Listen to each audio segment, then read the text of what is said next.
Oh, good evening, everyone. We're going to get started in just a few minutes with our main program tonight.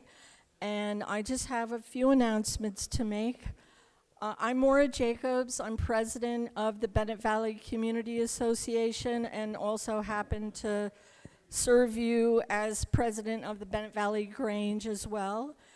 And so first of all, welcome to another joint partnership town hall between BVCA and the Grange. And please mark your calendars for Sunday, December 8th.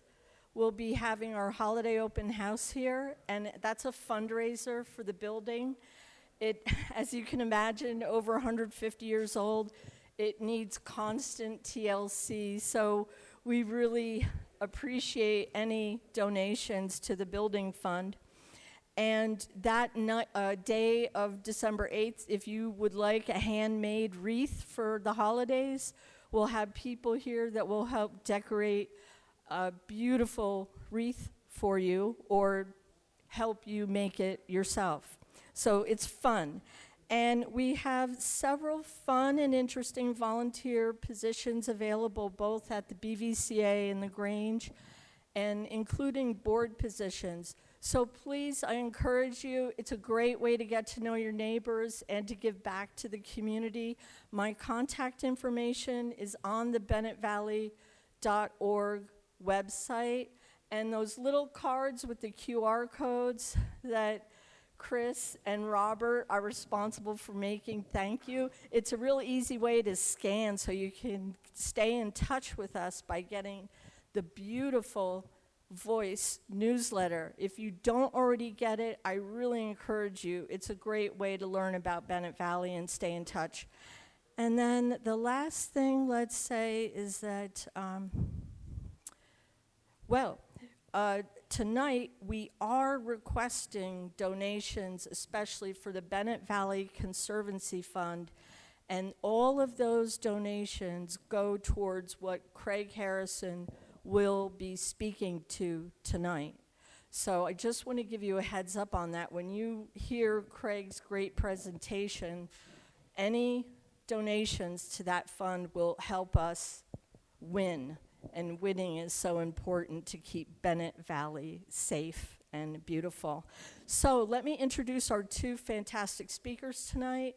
Thank you both to Craig and Dana Girardelli for agreeing to be our speakers tonight. Craig Harrison is a retired environmental attorney who practiced out of Washington, D.C. office of an international law firm. And he is the president of Save Our Sonoma Roads and a founding board member of the American Bird Conservancy, if you didn't know that. And Craig served, if you can believe this, 18 years on the Bennett Valley Community Association Board. Thank you very much. And 12 years as our president. Craig is now chair of our Conservancy Fund Committee, so you'll hear all about that. And then Dana Girardelli, thank you for coming tonight, executive director of Sonoma County Farm Bureau. And Dana grew up in unincorporated Petaluma and graduated from Tomales High School. She earned a Bachelor of Science degree in agriculture from Chico State in '95 and started her career with UC Cooperative Extension as the dairy program representative. And Dana eventually spent nearly 12 years with Clover Sonoma as their producer relations manager. Just before COVID, she took a job with the California Milk Advisory Board, serving as their director of producer relations for 2.5 years. And before finding herself back here in Sonoma County as the Farm Bureau's executive director. So thank you both for coming, and let's pass it off to Craig. Thank you.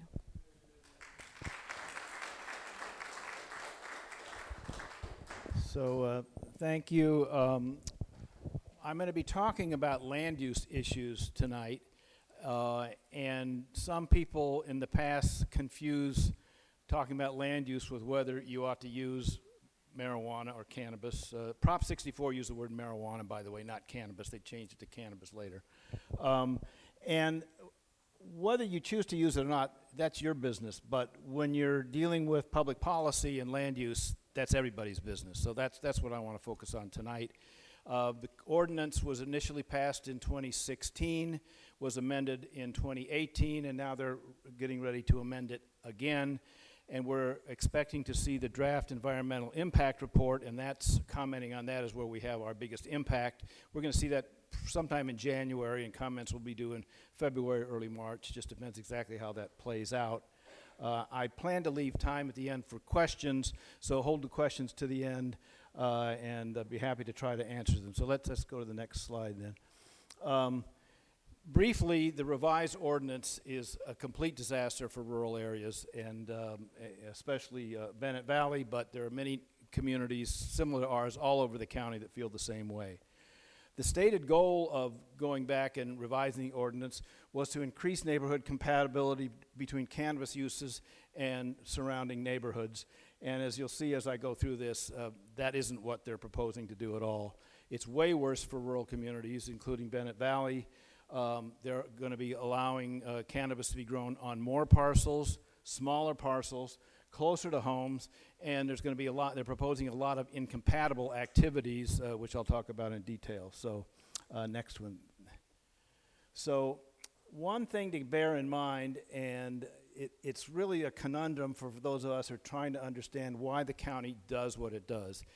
Cannabis outdoor cultivation, I'll talk about indoor a little separately, it's not economically viable. A county consultant, every 2 years, they have I think a pretty good consultant comes up with reports, pretty detailed, and a recent statement, outdoor cultivators are financially struggling more than indoor cultivators.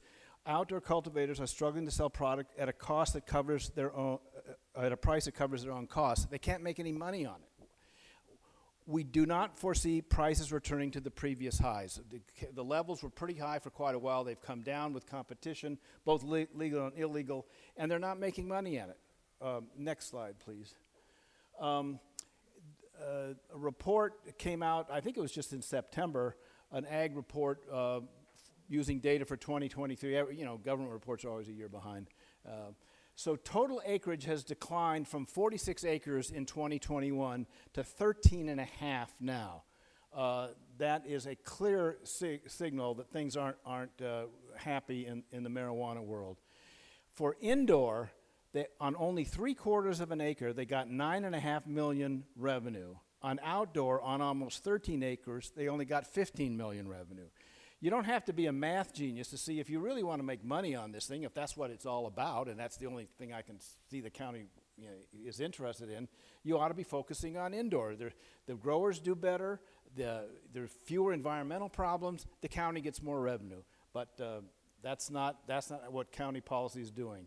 The county is propping up failing outdoor grows. They've cut the taxes over and over again for outdoor and raised them on indoor. We now have a tax structure that does not even pay the program costs.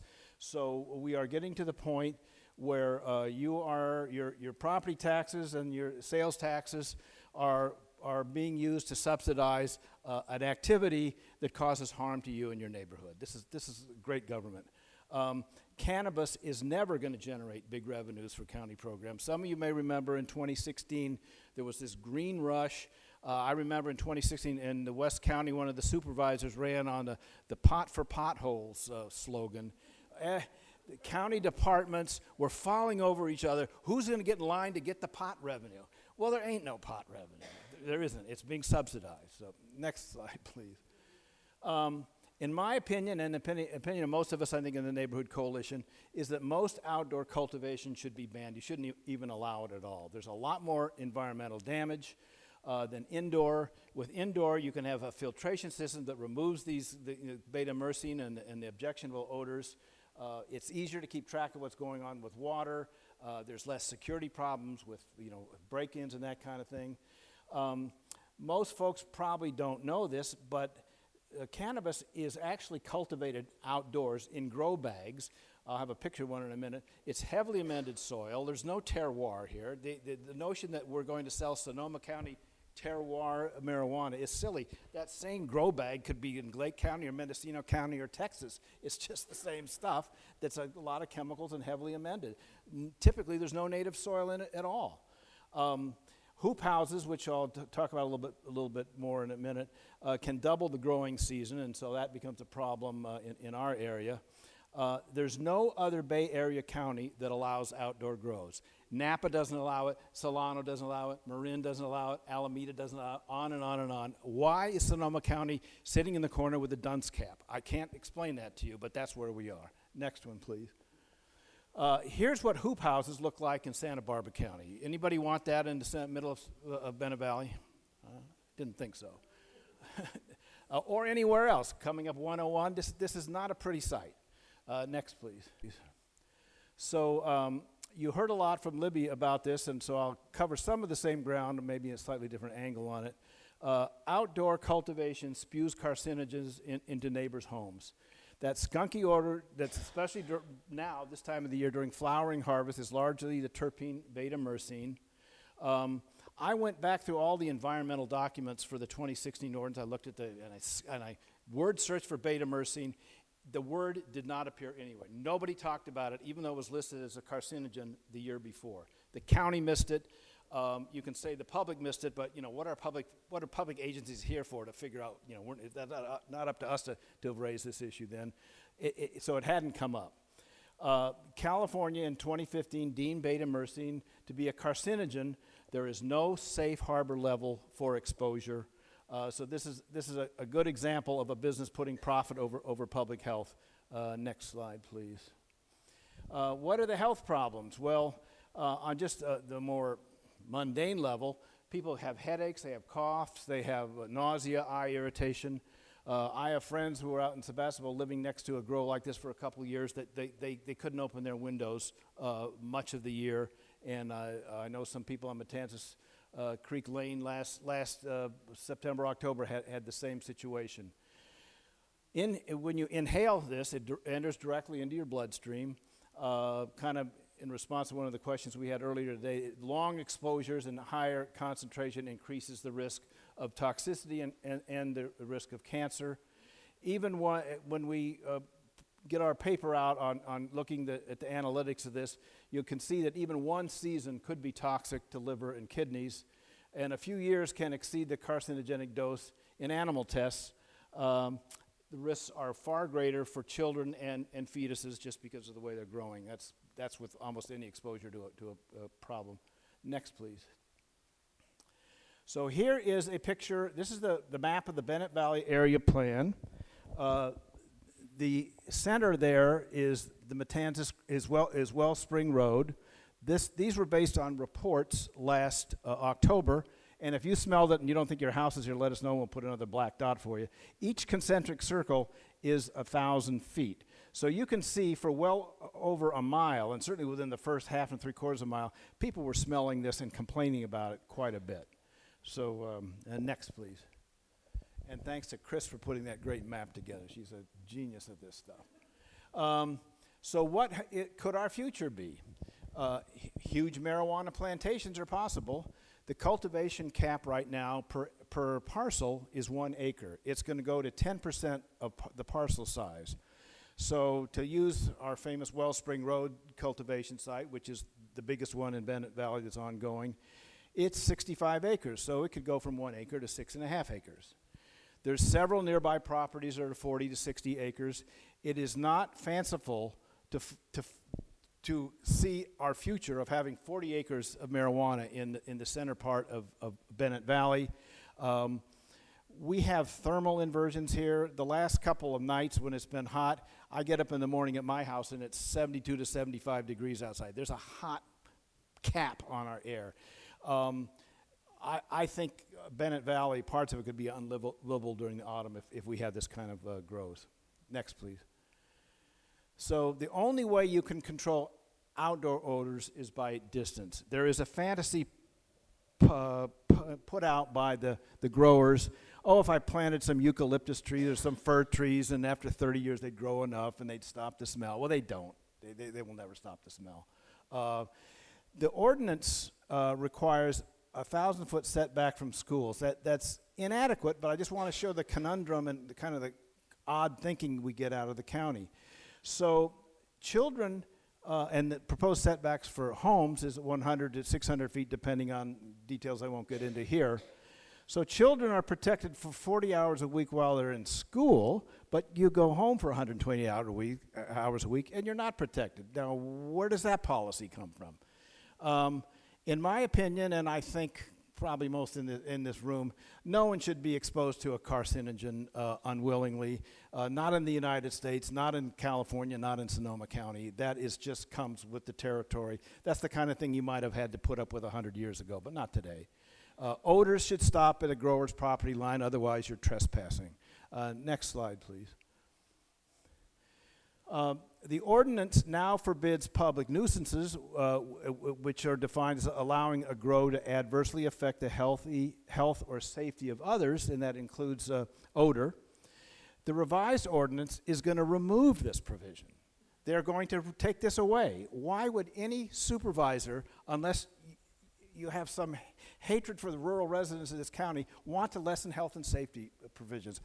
I don't get it, and don't ask me for the answer to some of this stuff because I don't have it, and neither do you, but this is just the weird stuff we have to deal with. Next, please. So, and just so we're not being fanciful about, being close to marijuana and the problems, this is personal protective equipment suggesting you can buy this stuff online, and cannabis workers often wear this stuff. Maybe some of the people around here don't, but this will give you an idea. You really kind of ought to be moon suiting up when you're close to this stuff. Next one. We sometimes hear about legacy agricultural odors. Where I live, we sometimes smell the manure being spread over off Petaluma Hill Road for a day or two. Officials say these are part of rural and agricultural life. You moved here, that's what you buy into, and I don't have any quarrel with that. But the problem is poultry and cow manure odors are hydrogen sulfide and ammonia. Those are not listed as carcinogens by anybody. It's a complete, so next time, if you ever hear anybody challenge you on this, ask them whether those are carcinogens, because they're not. Next, please. Marijuana forever. The current permits under the proposal, they're not going to have to come up for renewal every 5 years. They're just going to stay there forever. The property can be sold to a cartel, and they can continue to grow. They can sell to anybody they want to. It'll just keep going. And they're looking at grandfathering in existing and some of the pending grows, including in Bennett Valley. So that's a problem to all of us. Next, please. What's an exclusion zone? Well, it would forbid commercial cultivation, processing, or sale of cannabis. This is not a harebrained idea that no one's used before. The whole vacation rental ordinance is full of exclusion zones. There are literally 10 or 20,000 parcels in this county that cannot have a vacation rental because the supervisors put it in an exclusion zone. We had six organizations in Bennett Valley asked to put our whole area plan into an exclusion zone, including the Grange Community Association, grape growers, and several others. The county, in its infinite wisdom, is not proposing any exclusion zone in Bennett Valley or anywhere else. I still think we can make this happen, but we need a lot of political pressure. Next, please. Water, of course, is a big issue. Cannabis is a very thirsty crop. I think you all know that. The ordinance does not address the impacts of the irrigation on nearby wells. The county just lost a major suit on the public trust doctrine this summer because, the court decided the county's regulation of water is insufficiently protective to our public trust water resources. So this will be a big issue in the environmental impact report. There's nothing in the ordinance that is addressing the impacts on the riparian habitat of Matanzas Creek, which is a relatively undisturbed creek in the riparian area and has 5 endangered or threatened species by federal or state governments, mostly invertebrates and amphibians. Next, please. This is, I think, one of the most troublesome parts of it. They want to start having cannabis event centers, and their proposal is to allow consumption at 104 events annually at each site, at even non-grow sites. Now, these have to be agriculturally zoned, so it won't happen in your rural residential areas. Now, 104 events annually, that's every weekend.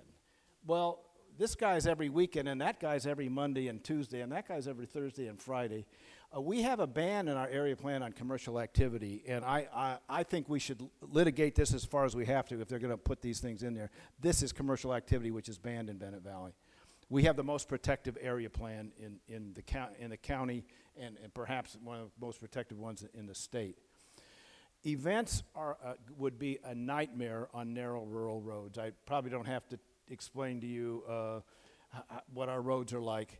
Consumption impairs driving for hours, and as 20% now of traffic deaths in the United States involve one of the drivers having used marijuana. Next, please. The ordinance allows industrial manufacturing of products at grow sites. Again, I think this violates our area plan's ban on commercial activity. Next. They want to have retail sales at rural cultivation sites. Again, we have a ban on commercial activity. That sure sounds like commercial activity to me. Many dispensaries would be a target for crime. Rural areas are the soft underbelly. Why rob a dispensary in Oakland or Santa Rosa when you can come out to some rural area and steal the marijuana and any money they have on hand? We have done a crime report, and by issuing public information requests to all the counties in the Bay Area and about 5 or 6 of the biggest cities, there's attempted crime at a dispensary every 12 hours. Really, you really want to be around dispensaries. And Oakland, while it was under law, should have responded after 10 days, has not responded after 6 months. That is a hotbed of criminal activity. When that comes in, it may get down to every 9 hours. I don't know. Anyway, dispensaries are the most common crime location in Santa Rosa, according to the police department. Next. Here's a quote from the California Highway Patrol. This was a statement in May of 2024, the commander of the Santa Rosa area. We have seen an increase in violent crime in and around rural cannabis operations, including armed robberies of processing facilities, which puts public safety at risk, as well as expends local law enforcement resources. This is a professional telling us this is a real problem, I think most of us live in Bennett Valley and similar communities because we came here for peace and quiet, not for this kind of thing. Next, please. Visual blight. I showed you those hoop houses in Santa Barbara. They're very common for outdoor grows. Wellspring Road put up some hoop houses in the last couple of years. And any agricultural pertinence in our area has to go through design review to protect scenic vistas and scenic corridors. The county says, well, these don't qualify for having to go through design review. They're only temporary, only 180 days a year. They cannot be all year. So we're supposed to be happy under our area plan to have our scenic vistas only half the year. The other half can be marred by all of these hoop houses. This is another, pardon my expression, it's a jackass opinion from the county council's office, which is so pro cannabis, you can't believe it. Okay, let's go to the next one. Here is the view of Wellspring Road from the regional park, and as I read the ordinance, you shouldn't be able to see an industrial operation from a park, but there you have it. Next, please. And again, this is just an aerial view of Wellspring Road and give you an idea what it really looks like. Of course, none of us go trespassing to poke around there, so that's the only way we can find out what's going on. Next. So, what can you do? We'll certainly be putting the word out when we get the EIR. We'll give you talking points. This is a political issue. The supervisors are going to listen to lots of people. The decision is now punted into 2025, and I think our supervisor-elect, Hermosillo, is actually going to be a lot more sympathetic to what we want to do than Supervisor Gorin. And so we are having improvement there. We need you to donate to the Bennett Valley Conservancy Fund. Just this week, we got the commitment from 2 donors in our area who have put up collectively $10,000, and we're asking the community to match that by the end of the year. So please dig deep, and we need some $1,000 and more donations to make this happen. We have we have great legal arguments when we have these, the reports coming out on beta-myrcene. We've got great factual arguments. We've got good experts. We just need a good law firm to shove this down the county's throat. The trouble is you could write the same letter on your own letterhead and they ignore it, and it comes from Shoot-Mahaley Weinberger, and they say, oops, we're going to get sued and lose. We better change course. So that's what we have to do. So that's my presentation, and I've got 6 or 7 minutes for questions. So. One quick comment on the donation page. Oh. There's a specific button to donate to. Okay. On the donation page on the website, there's a specific donation button, right? Yeah. That's this little thing. Yeah, this card has a QR code where you can get directly to the donation page on the bennetvalley.org site. So. On that page, There's a conservancy button. Push that button and give generously. And we are, if you can deduct your donations, our organization qualifies. So that's important to know. So any questions, and I'll repeat the questions because we're recording.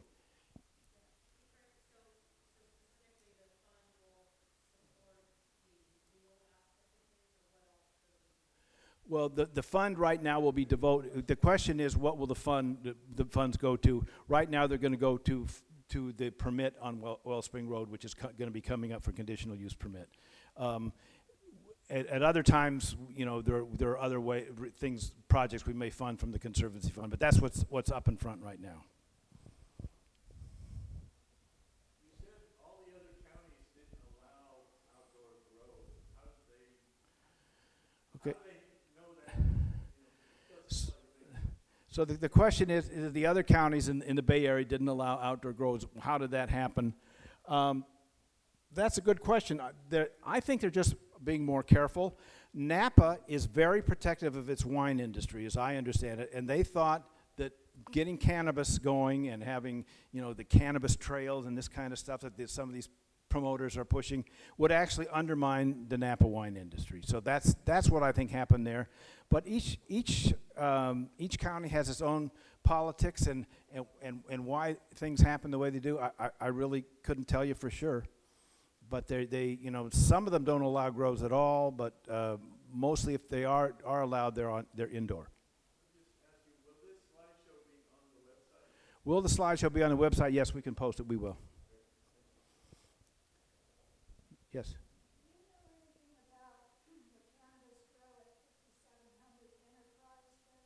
Do I know anything about the cannabis grow at 5700 Enterprise Road?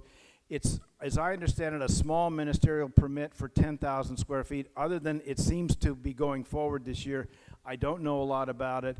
I hear from some of the neighbors over there from time to time. It's, to be honest, it's hard to know what's going on unless you pepper the county with Public Records Act requests, and the neighbors have to get involved. And my advice to anybody who's got an incipient grow near them is spend some time, become your own private investigator, learn everything you can about the grower and what's going on, because you'll find out some things that might help you. So, but that's.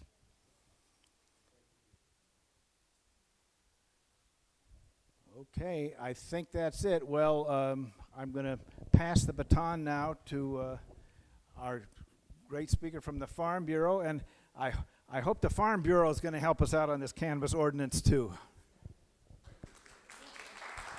Thank you.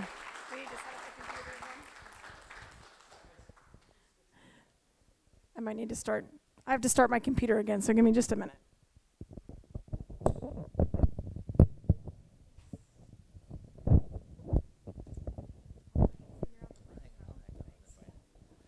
While they're switching over, hi everybody, I'm Robert. I'm a volunteer here. I just want to let you know, this is thanks to your donations, this is the first amplified sound we've had in 151 years in here. So as we all get older, this ought to help. But also, for the first time, we're recording this because, we know everybody can't always attend. And the number one growing way to listen to podcasts is actually YouTube. So this will be up on YouTube. So your neighbors that couldn't be here, let them know. There'll be a link on the website. that's it. On with the show. Perfect. Okay, well, thank you so much for allowing me to come here tonight. I'm hoping to get through this fairly quickly. This is a presentation that I've given several times since probably December, and it kind of keeps getting filled with more information as we go. But hopefully there'll be time for questions and answers. So just to kind of get a feel for the room, is anybody here that has not heard about Measure J? Okay, that is good. Okay, well, even though you have all kind of heard about it, I'm just going to start with this. So this came to us as a citizen initiative, and it was put in place to amend the county ordinance for the purpose to protect the environment, animals, and the health and well-being of Sonoma County residents and communities by prohibiting the operations of concentrated animal feeding operations, which I'll just call CAFOs, as defined herein within the unincorporated areas of the county. That is the wording that was put on the petition to get this going by the proponents. So, who are the proponents? So basically, this group is based out of Berkeley. And when I say this, I'm not saying that there aren't people in Sonoma County who may support this measure, but ultimately, this is a push from a group called Direct Action Everywhere, and they are based out of Berkeley. And have you guys heard about kind of the activities at the poultry farms in Petaluma over the last several years? This is that same group. So this is really being pushed by this organization who is based out of Berkeley. Most of them are not Sonoma County residents.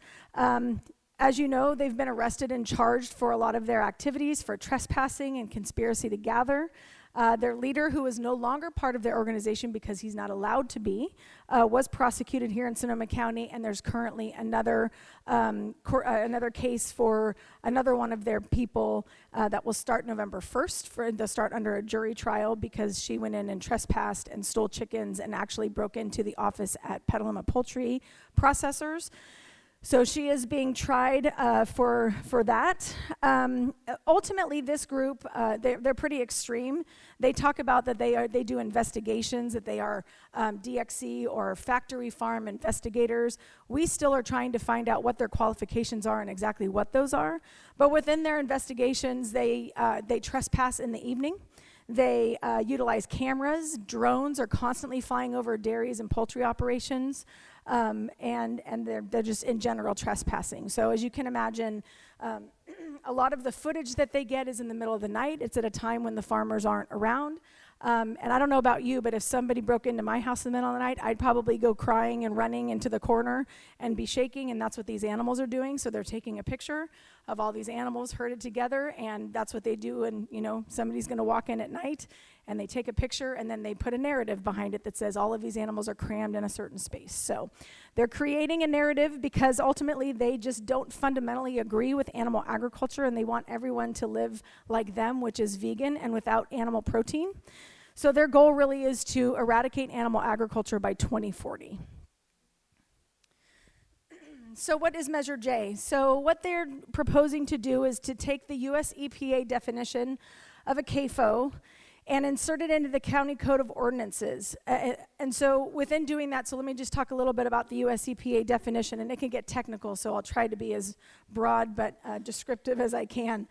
So within the US EPA definition, this is a definition that's put in place to be used kind of as a guide for water quality, right? So within this definition, there's a table of different species of animals, and it talks about large, medium, and small CAFOs.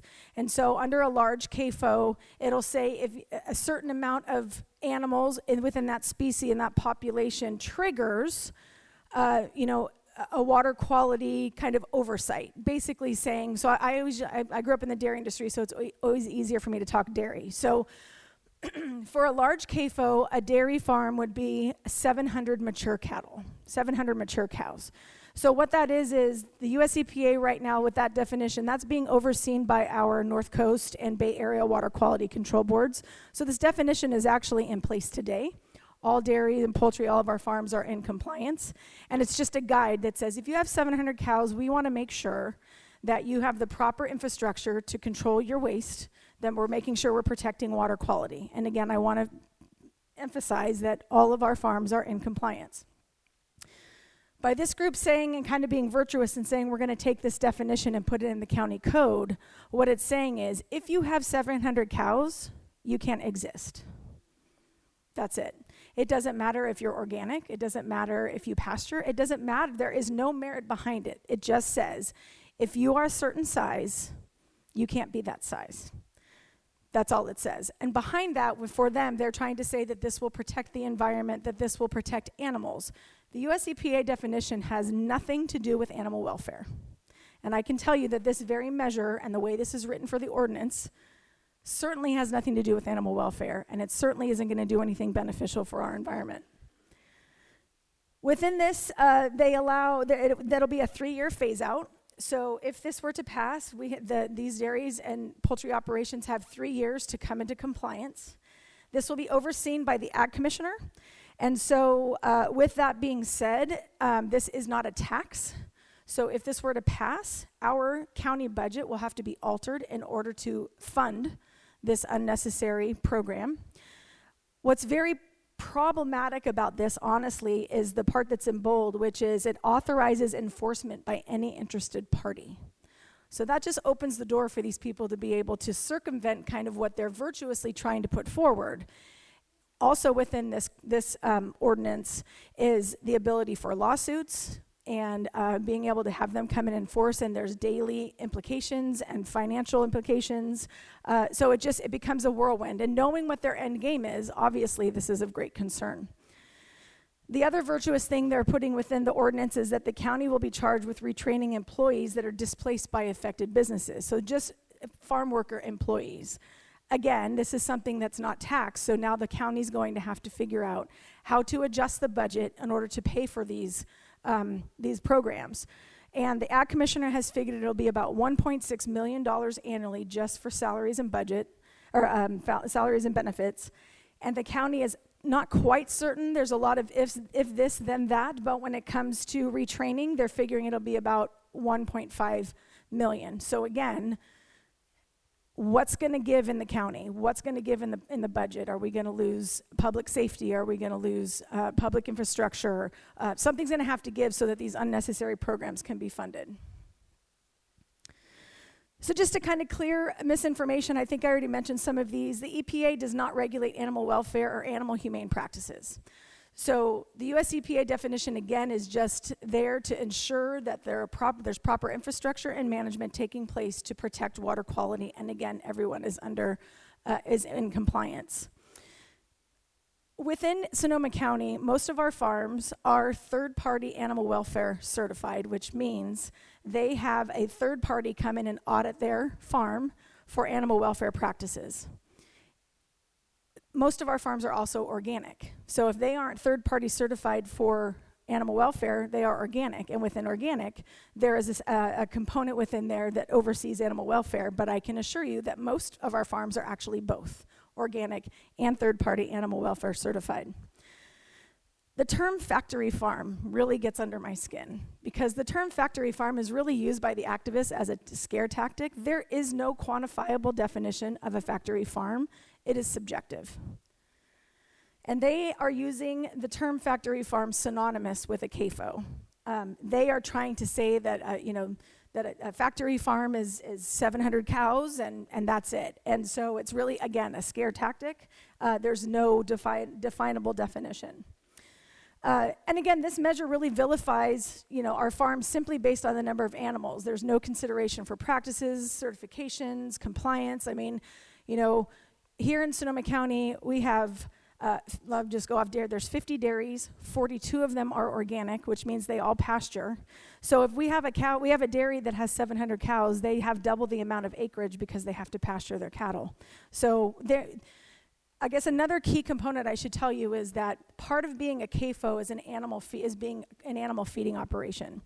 So to be an animal feeding operation, it says that a farm will, will house and feed animals for 45 days out of the year. So in the dairy industry alone, we've worked for decades with the water board and continuing to improve, and one of the things that became very apparent are, the freestall barns that every dairy has are put in place so that there's a clean, dry location for the cows to go in the wintertime when it's raining, so we can protect the soil, we can contain our manure, we can protect water quality, we can give the cows a clean, dry place to be with all the food and water that they want. And you know our winters last more than 45 days. So just by virtue of doing the right thing for the environment and the cows, we're already considered an animal feeding operation. And so just to be clear, a CAFO has no prejudice in terms of being a family farm or not. All of our dairies here are family farms. Our poultry operations are family farms. Petaluma Poultry Processor is not a family farm. However, it is run by families and people that have worked for that company who was once a family farm for generations. So just to again talk about the impacts, local family farms that have been producing for generations in Sonoma County will go out of business. And this is a threat to our local food supply. Thank you. This is obviously a threat to our local food supply. So here in Sonoma County, we really are blessed. If you think about the diversity of foods that we have here in Sonoma County, and we say it's local, it's literally in our backyard. It truly is local. People in San Francisco, when they say local, Sonoma County is their local, right? The East Bay, Sonoma County is their local. So right now, the proponents are trying to vilify our production here to say, well, we don't need to produce as much food here in Sonoma County. They're producing way more food than there are people here. That's just an asinine statement, if you ask me. So again, we're very blessed and lucky to have the diverse local foods that we have here, and it is under great threat under this measure. There will be a loss of jobs, and through the county report that was commissioned by the county supervisors when they were trying to determine what to do with this petition, is for every job lost in Sonoma County's agriculture and livestock sector, there's an additional job that would be lost in the Sonoma County economy. So I just want to make clear, if you're reading a lot of the paper, a lot of kind of their rhetoric, they are saying this is only going to affect, I'll use their term, 21 farms. So what they've done is they've used some assumptions, they've created, numbers of each farm based on whatever resources they have, and they've come up with 21. In my estimation, one is too many, and there's too many assumptions to be able to put a number on how many this will directly affect based on that table that I told you about. And they're sticking to that table. The problem with that is that these are the larger farms in our backyard here in Sonoma County who are sustainable, who are animal welfare certified, who are doing a really good job, who provide us local quality food. And that is our critical mass. So whatever that number is, when they go away, there's going to be a trickle-down effect. So right now you have poultry operations who are buying a lot of the corn and the feed that comes in to this area. You have dairy farms that are buying and bringing in hay when they have to feed the animals in the wintertime. Everything's bought in bulk. So the smaller farms are reaping the benefit, right, of lower prices because we're buying in bulk. That critical mass and those economies of scale go away, everyone's going to be affected. You have farms that are going to go out of business, and it's going to directly affect the likes of Clover Sonoma and Strauss Family Creamery. Those farms are going to go out of business. Now they're going to lose a milk supply. Now how are they going to get the milk supply? They're going to have to look at their internal model to find out where do we go and how do we move on and where do we go from here. So there's a lot to be said. So to look at it in a tunnel vision by saying, oh, it's only however many farms is really, it's really irresponsible. The other key thing is with the loss of jobs on the farms, there's loss of housing. Most of these farms, if not all these farms, provide housing for their employees. So those employees are going to be losing their homes. And again, there's additional funding that's going to be required by the county. So what's going to give to make that happen? This will restrict diversity within our county, and it's going to drastically change Sonoma County as a place. And then the question is for all of this, because they are using us as their test case, is who's next? They figure that they can come here into Sonoma County and get you, the voter, to buy into their plan and vote this in. And as soon as they do, they're going to say, we did this in Sonoma County, we can take it everywhere. So we really are something of a test case, and they have actually said that in public. So just quickly, I don't know if anybody's interested, we have a whole host of endorsers, and what really is most what we love the most is that both the Democratic and the Republican Party have endorsed us, and we just, if anything, we just feel like we're making history here, right? Like, that doesn't happen. So we feel what this tells us is this isn't good for Sonoma County, right? We don't want this here. It doesn't belong here. They've picked the wrong county. They've picked the wrong farmers. They've picked the wrong people. It's not good for Sonoma County. So with that said, I'm sure there's a lot of things I missed, but I think that's kind of the broad presentation. So if there are any questions, I'm happy to take them now. Sure.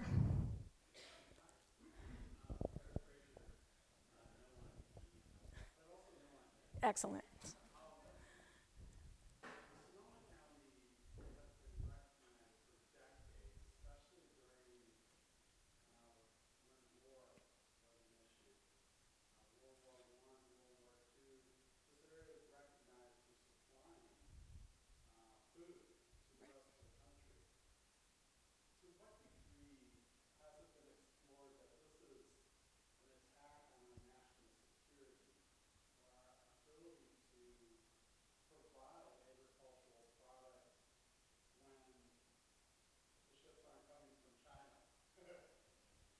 Right.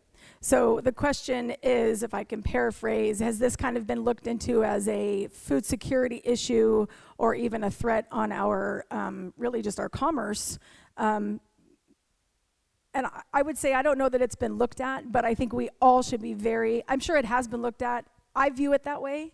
Like I said, they are looking to eradicate all of animal agriculture, and they don't care what cost that looks like.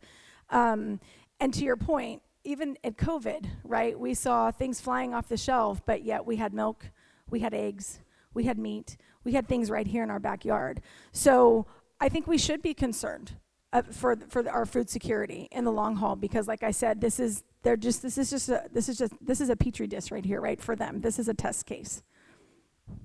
Yes, sir.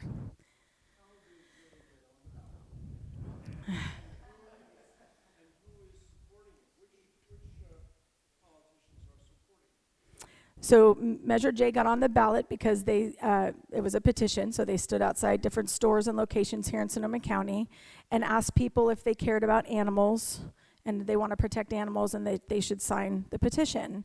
And if they care about small family farms, they should sign the petition. And if they want to protect our environment, they should sign the petition. And people signed the petition. And then they came up to us after and said, oh, beep, I signed the petition thinking I was protecting Sonoma County, but I'm now realizing that it's not. So they actually got double the amount of signatures that were required.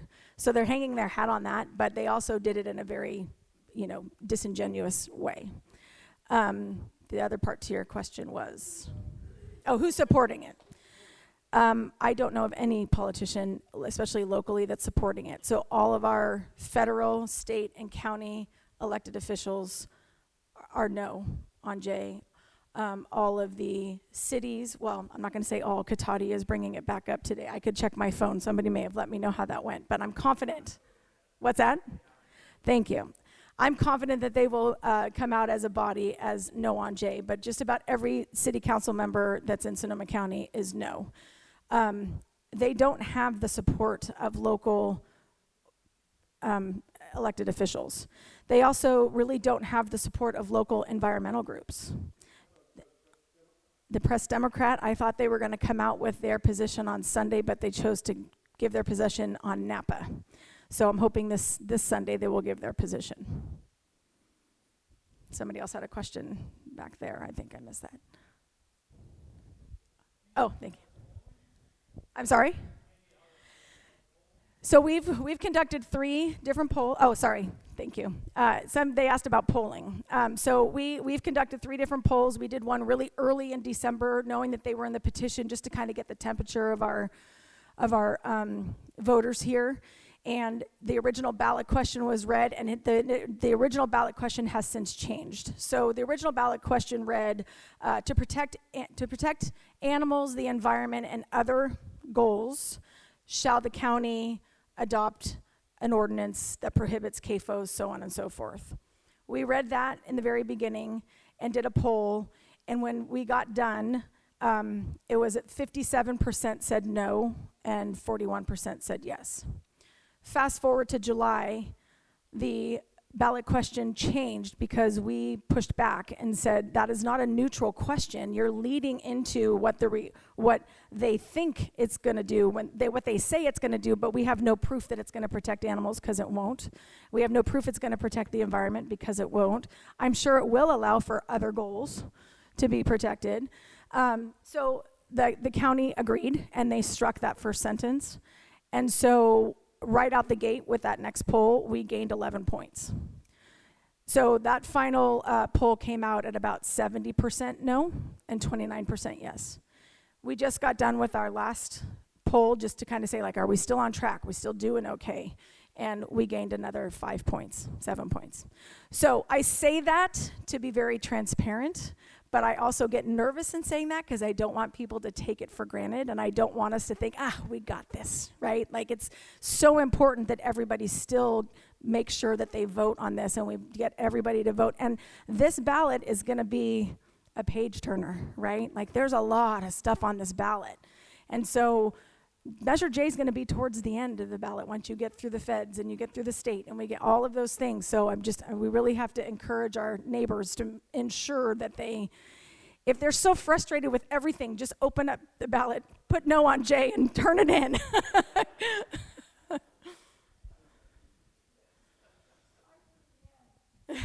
I actually was thinking, I didn't tell people that. Start from the back. Any other questions? Joe.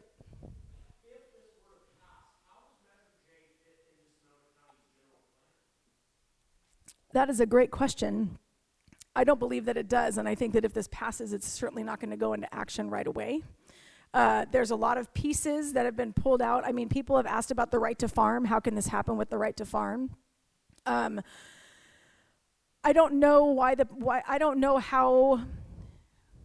First of all, I don't know why there wasn't pushback before, or why the county didn't do a little bit more digging on if it was even relevant. But we have a lot of work to do to figure out what we have a lot of work to do to look at the general plan, to put something in place to prevent this from happening again, so that after we beat this in November, we don't have to deal with it again. Okay. Thank you all very much. Thanks for your time. Thank you. Thank you so much, Dana. And just a quick round of applause for Libby, Craig, and Dana tonight. Great presentations. Thank you. Thank you, everyone. And, any general questions before we wrap up? Yeah, Rebecca.